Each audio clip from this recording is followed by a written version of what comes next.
इन्होंने कहाँ कहाँ सट्टे मार रखे। अब ये क्या कहता है, ये मधु परमहंस के सतलोक में जाने के लिए कमाई कुछ काम नहीं करती। ये देखिएगा, ये पुस्तक है सार नाम सतपुरुष कहाया। यह एक पुस्तक है, इसकी वाणी डिट्टो कॉपी कर रखी है इनके श्रद्धालुओं ने। एक एक शब्द जो इनके संत सम्राट ने बोला जो कि तो लिख रखे, ये पुस्तक है। अब यहाँ ये कहाँ से छपी है, संत आश्रम रांजड़ी पोस्ट जिला सांबा J&K जम्मू और कश्मीर में, ये यहाँ से छपी है। सार नाम सतपुरुष कहाया, सार नाम भी सतपुरुष, वाह जी मधु परमहंस जी। और ये प्रचाराधिकारी है राम रतन जम्मू। ये इसके वचन है सारे, इसके सत्संग वचनों से संग्रह, और इसकी CD भी ज्यों की त्यों बनी हुई है। एडिटर है साहेब बंदगी संत आश्रम रांजड़ी पोस्ट राय डिस्ट्रिक्ट सांबा J&K। मुद्रक हैं दीपावली प्रिंटर्स सोडल रोड प्रीत नगर जालंधर से। अब इसके चलते हैं हम 56 पृष्ठ पे। हाँ, अब 55 से शुरू करते हैं। ये क्या कहता है 55 पे, सतमार्ग बताओ, सतमार्ग अब देखेंगे इसका सतमार्ग। ये कहता है 500 मुद्राओं में 5 नाम इस काया में है, सोहम भी इसी में है। इसलिए साहब ने विधेय नाम की बात कही है, सोहम को सच्चा नाम नहीं कहा। ठीक, और अभी आपको दिखाया था कि सोहम नाम सार है भाई। कबीर साहब ने कहा जो जन होए जो हरि शब्द लेहु बिल गाए, और सोहम सोहम जप मरे मिथ्या जन्म गवाए। परमात्मा ने, इसका अर्थ ये है कि जो जोरी होगा उसने परख लेगा, अलग अलग कर लेगा सच्चाई, लेकिन अकेला सोहम नहीं जपना। सोहम सोहम जपे बड़ ज्ञानी, और नी अक्षर की खबर नहीं जानी। नी अक्षर इसके साथ बताया था, नी अक्षर सोहम का बासा, ताही बनकर जपिए दासा। अब यहाँ 56 पृष्ठ है, 56 पृष्ठ पे वो 55 आपने पढ़ा। हम आगे चलते हैं, यहाँ आ जाते हैं। सभी कह रहे हैं कि तुम्हें कुछ करना है। कोई कमाई करने को कह रहा है, कोई साधना करने को कह रहा है, कोई पुण्य करने को कह रहा है, कोई यज्ञ करने को कह रहा है, कोई तीर्थ करने को कह रहा है। पर साहिब की सच्ची भक्ति कह रही है कि तुम्हें कुछ भी नहीं करना, जो करना है वो सदगुरु ने करना है। यहीं पर सब समीकरण बदल जाते हैं, क्योंकि अपने जोर से अपनी कमाई से कोई भी जीव इस भवसागर को पार नहीं कर सकता। और आगे देखो, कहते हैं यदि आपका गुरु गृहस्थ है तो उससे कभी भी अपनी आत्मा के कल्याण की उम्मीद ना रखना, वो नहीं कर पाएगा। मुझे आपको नाम के बाद ज्ञान नहीं देना है, वो पार नहीं कर पाएगा। इसका अर्थ ये है, अन्यों क्या मुझे नाम दे दिया ना, उसके बाद कोई ज्ञान नहीं देना। मुझे आपको नाम के बाद ज्ञान नहीं देना है, दे चुका हूँ, कुछ नहीं देना है। फिर सत्संग क्या है, यह तो केवल आपको सत्र करने के लिए है, यह नहीं करना है, वो नहीं करना है। अब आपके अंदर सवसम वेद उत्पन्न हो चुका है, वो धूं धूं कर दिया इसने कान में।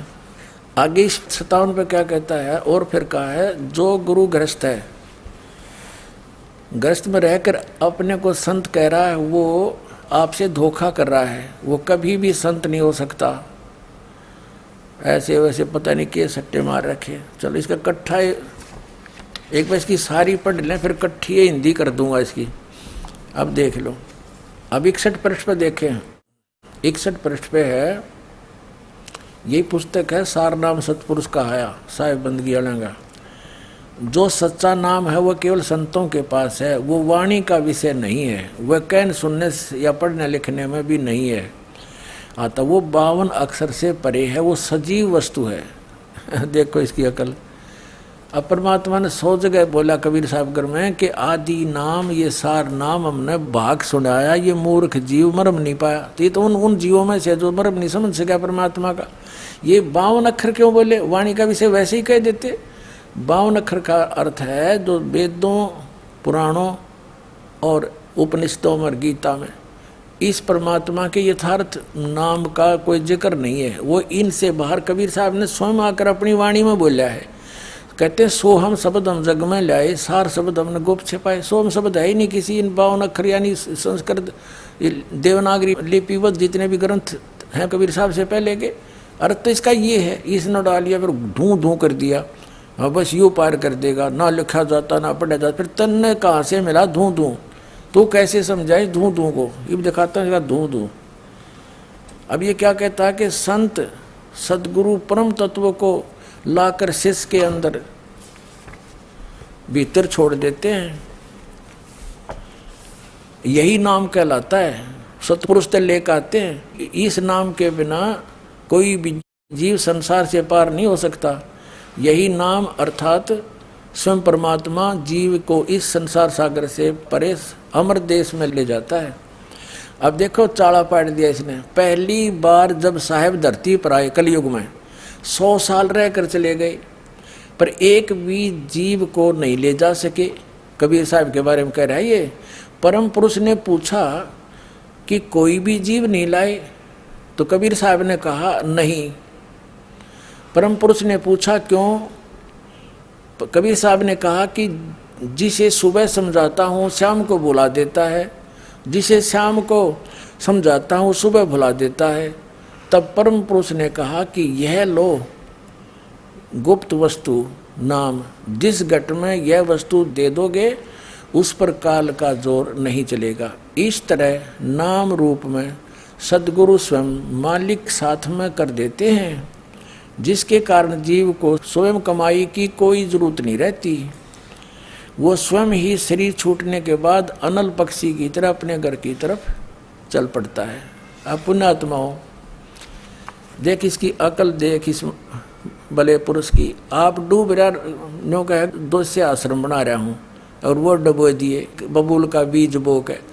अब परमात्मा को तो न्यू कह है यो लगभग 100 साल कबीर साहब रह कर चले गए, कोई जीव पार नहीं हुआ। जब परमात्मा के पास गए उनने पूछा कि कोई भी जीव नहीं आया तेरे साथ, तो कबीर साहब ने कहा कि क्या करूं, अब सुबह समझाता हूँ शाम ने भूल जाते हैं। तो कहते हैं सतपुरुष ने फिर न्यू कहा कि लो ये शब्द जिसको दे दोगे वो पार हो जाएगा। अरे वो फिर परमात्मा तो चले गए, फिर मधु परमहंस के पास आ गया वो शब्द। अरे तेरा गजब भैया, भगवान ने तो मिथ्या करे बैठा है, आप बन गया भगवान। ये है वो नकली पंथी सट्टे मारे बेमतलब के। कबीर साहब तक कोई जीव नहीं लेगे, कबीर साहब का प्रमाण है।